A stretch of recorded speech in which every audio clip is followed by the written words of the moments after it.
बोथोरा गुसु जाफिनदों गाइस जेन हक दिनैनि सावरायनांगौ टपिकआ खाम्फा बरगयारी बिथाङा इउपिपिएल दोलोआव पार्सनेल लाबालाबनि थाखाय थांदों आरो जे थाखानाय इउपिपिएल दोलोनिफ्राय डिपुटि सिएम मानगोनां गबिन्द बसुमतारी सारनि जायगाखौ सेनानै बिथांखौ पलिटिकेलि मार्डार खालामनो थाखाय इउपिपिएलआव थांदों। बे खोथाखौ बिपिएफनि सासे गोख्रों दैदेनगिरिया बुंदों। लोगोसे जोंनो जाय बाजेटखौ एनुवेलि 10% खरि बारायना होनांगौमोन बेखौ खमायना होनायनि सायावबो थर्न हिसाब होदों बिपिएफ दोलोनिफ्राय। बिनि सोमोन्दै दिनै दामाखा सावरायगोन। Hello everyone, once again welcome back to the channel. दिनैनि गोदान भिडिअ नोंथां बयखौबो गोसो गोथारै बरायदों। लोगोसे आसा खालामो इसोरनि अननायाव नोंथां बयबो मोजां दं। स' खोथाया जाहैबाय गबिन्द बसुमतारी भार्सेस खाम्फा बरगयारी बिथां। इउपिपिएल दोलोनिफ्राय बर्तमानाव जे बिटिआर सरकार सालायगासिनो दं बेनि डिपुटि सिएमआ गबिन्द बसुमतारी सार, नङा होमबा रायजोफोर? दा बिपिएफनि सासे गोख्रों दैदेनगिरिया बुंदों बे डिपुटि सिएमनि लबावनो खाम्फा बरगयारी बिथाङा इउपिपिएल दोलोआव हाबनो थांगासिनो दं आरो बिथाङा जे खरसा गारनाय थांनाय इलेक्सनफ्राव जेनबाय थादोंमोन, नङा होमबा? बिथांनिथ' पाब्लिक सापर्ट गैया। दा बे खाम्फा बरगयारी बिथां सारा फैसानि लबाव पार्सनेल बेनिफिटनि थाखाय थांदों होननानै बुंदों। साननो गोनां बाथ्रा। अब्ला जुदि बिथाङा डिपुटि सिएमनि थाखाय थांदोंब्ला दिनै थाखानाय एक्जिस्टिं जे डिपुटि सिएम मानगोनां गबिन्द बसुमतारी सारखौहाय पलिटिकेलि मार्डार खालामनाय जाया होमबा? बेयो पलिटिकेलि दुंहाव थासारि इउपिपिएलनि दोलोनि गेजेराव सोमजिहोनाय जाया होमबा? बे माबादि जाथावगौ? आरो नोंथांमोना रायजो राजाफ्रा साननो हागौ हितेश बसुमतारी बारग' एमएलए गान्दा बिथांखौथ' मा बुंनो, थांनाय समाव बिपिएफनिफ्रायनो एमएलए जानानै फिन गारनानै इउपिपिएलआव थांबाय, इउपिपिएलनिफ्राय फैफिननानै बिपिएफ आरो नै दा रेजिगनेसन। बेफोरखौलाय लानानै मा फिक्स दिदोमथि दं? बेफोर खुनु सिन्था खालामथावथाव बिसयानो नङा। बे आहा जवायानोसै। दा जाय हक बे दैदेनगिरि बिथाङा मा बुंदों थर्न नोंथांमोना खोनासंलांबानो जाबाय। दा जोङो धन्यबाद होनांगोन बिथाङा जे बिपिएफ दोलोखौ नागारनानै इउपिपिएलआव हाबगोन होननाय जों खोनादों। बिथांखौ जोङो धन्यबाद होदों आरो बिपिएफ दोलोनि जानानै। मानोना बिथाङा बिपिएफ दोलोखौ बिराद कनफिउज खालामबाय थादोंमोन। थांगोन थाङा, माब्लाबा कंग्रेसआव थांगोन होननाय खोनायो, माब्लाबा बिजेपिआव हाबनाया कनफार्म जाबाय होननाय खोनायो, माब्लाबा इउपिपिएलआव हाबनाया कनफार्म जाबाय होननाय खोनायो। बेबायदि माने बिराद मोनसे कनफिउजिं मोनसे स्टेटआव बिथाङा दङमोन आरो थांबाय होननानै जों मोनसे लाइजाम मोनदों बिथांनिफ्राय आरो थांनायनि थाखाय जों बिथांखौ धन्यबाद होदों बिपिएफ दोलोनिफ्राय।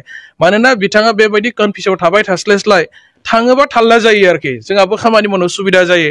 मोनसे खोथाखौ आङो साननानै आसुरित जादों जे आथिखालनि डिपुटि चिफ आरो बिटिआर रेकर्डनि सिगनेटरि भैरबकुन्द समस्तिनि माने एमसिएलए बा डिपुटि चिफ बिथां गबिन्द बसुमतारीनि जायगायाव गावखौ माने फैबाय थानाय समनि डिपुटि चिफ प्रजेक्ट खालामनानै इउपिपिएल राजखान्थि दोलोआव हाबदों होननाय जों खोनादों आरोखि। खिन्थु थाखानाय डिपुटि चिफखौ बिथाङा रिप्लेस खालामनानै गावखौ सासे डिपुटि चिफ जागोन होननानै प्रजेक्ट खालामनानै हाबनाया बारा थिग जायासै नामा बिदि सानदों।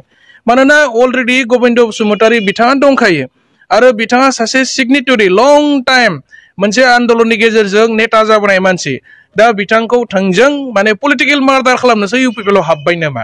आंनिफ्राय सोंथि जाखांदों आरो गोसोआव जे गबिन्द बसुमतारी सारनि पलिटिकेल केरियारखौ धंस खालामनो थाखाय बा रिप्लेस खालामनो थाखाय खाम्फा बरगयारी बिथाङा गावखौ डिपुटि चिफनि प्रजेक्ट खालामनानै इउपिपिएल राजखान्थि हान्जायाव हाबबाय नामा? खाम्फा बरगयारी बिथाङा चिरां जिल्लानि रौमारियाव जानो गोनां नेरिम north eastern regional institute of medical science बेखौ जे प्रमोद बर' सरकारा इउपिपिएल सरकारा चिरां जिल्लायाव गायसननो थाखाय फेल जाबाय, नेरिम होगोन होननानै रौमारियाव होगोन होननानै फेल जाबाय।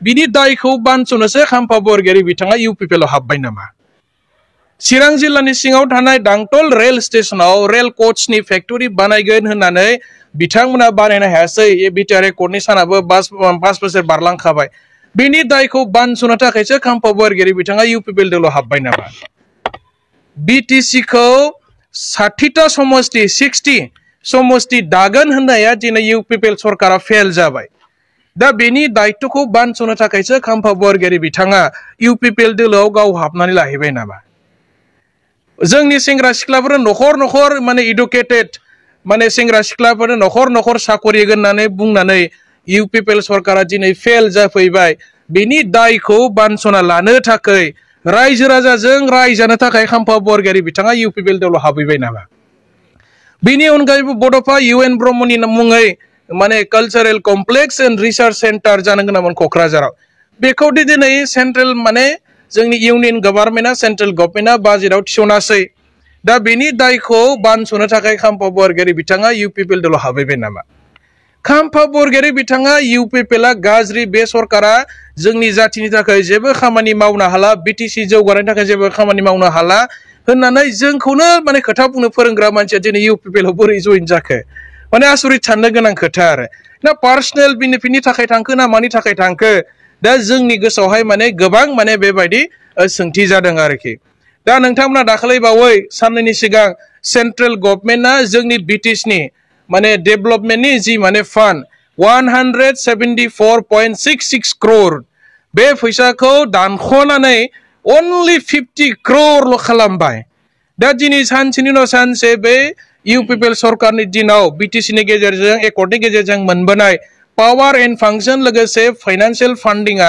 सानफ्रोमबो खमायलांगासिनो दं दा बे दायखौ गावगाय खर'आव रुजुनो थाखायसो इउपिपिएल आव हाबबाय नामा खाम्फा बरगयारि बिथाङा दा बेनिखायनो नोंथांमोना बयबो मोनथिगौ जे देग्लाय फैयै फैयै नैबे प्रमद बर' सरकारनि समाव जोंनि जिथु एनुवेल बाजेट बिटिसिनि बियो 1000 crore जानांसिगौमोन आरो एज पार पपुलेसन बोसोरि 10% इनक्रिमेन्ट जानानै दायो बिटिसिनि बाजेटआ देग्लाय 25-26 बोसोरनि थाखाय माने 1000 crore जानांसिगौमोन फैयै फैयै दायो देग्लाय जिरायनो गोनां बाजेटआ मात्र 803 crore जागोन दा बेनि दायखौ बानस'नो थाखायसो खाम्फा बरगयारि बिथाङा इउपिपिएल दलाव हाबलायबाय नामा दा इउपिपिएल दलाव हाबनाय लोगो लोगोनो इउपिपिएल दलाव बिराद गुरलाय गुजाय जागोन डिपुटि चिफनि जि पजिशन बेखौथ' थोंजोङै बिथाङा माने नोजोर होदों होननाय जों खोनादों रायलायदों होननायबो जों खोनादों जुदि खोथाया बिदि नंमारगौब्ला किन्तु इउपिपिएलनि गेजेरावथ' कनफ्लिक्ट लगायनाय नखरनि गेजेराव मोनसे गुलाय गुजाय साननाय